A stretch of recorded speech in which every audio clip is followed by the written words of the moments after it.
Qu'est-ce qu'un homme? On se pose la question depuis l'Antiquité et depuis l'histoire d'Édipe. Elle peut sembler large et prétentieuse, sauf si l'on se limite à un exemple, Green Book de Peter Farrelly.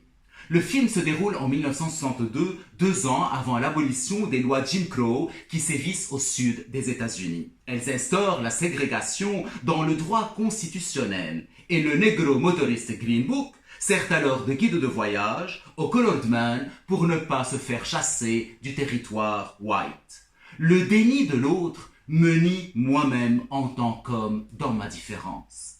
Or, le road movie propose une évolution, parce que le génie ne suffit pas, dit le violoniste, il faut du courage pour changer les mentalités. Le contrat consiste à mener Don, un pianiste black, du point A au point B sans problème. Le vecteur désigne une force transformatrice. Tony apprend à ne plus se vendre au pourboire comme à la coppa. Don apprend à sortir de la gravité et le spectateur à refuser tout ce qui a servi l'homme. Car il s'agit de reconquérir sa dignité. Non par la musique classique que Don joue en virtuose chez les Blancs et qui lui vaut une ovation à chaque fois, mais en démasquant l'hypocrisie sociale et en posant un regard vrai sur soi-même. Je ne suis qu'un artiste maudit, engagé pour distraire les foules. Un élément du décor, un arbre de Noël, et je prends conscience que je ne veux être ni exalté, ni humilié, mais rester tout simplement debout. La réconciliation avec soi n'est possible qu'en croisant l'autre, qui est mon opposé. Le premier face à face s'écarte de notre horizon d'attente. Le black n'est pas le subalterne, mais l'employeur riche, cultivé, rectiligne et impeccable, le qui. Alors que le blanc Tony sera son chauffeur, mafieux, gros et gras, le cru. Et c'est justement cette rencontre avec mon contraire qui suscite la dynamique de la reconnaissance. Celui qui a toutes les raisons de me détester puisqu'il est raciste, homophobe et pauvre, alors que je suis noir, homosexuel et riche, celui-là même va devenir mon ami. Comment? Par quel miracle? Il a écouté ma musique. Non pas de manière superficielle comme les bourgeois qui m'applaudissent.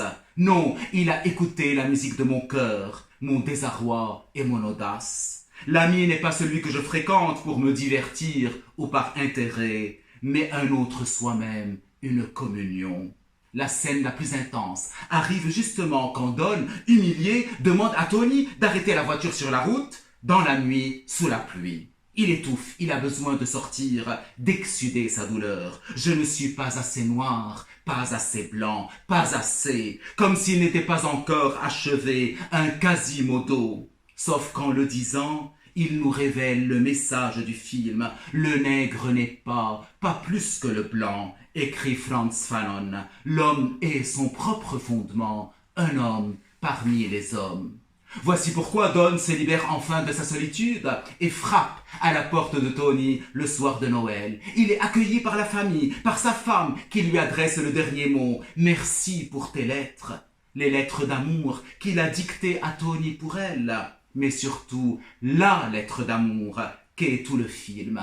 Une leçon d'hospitalité. Recevoir autrui contre l'hostilité extérieure, lui sourire, l'étreindre. Et c'est cela notre humanité. Alors qu'est-ce que l'homme? Je ne sais pas qui il est en général, mais pour avoir vu le film, je sais que c'est celui qui ne dévore pas son semblable, celui qui fait son chemin avec et pour autrui dans un monde plus authentique et plus juste.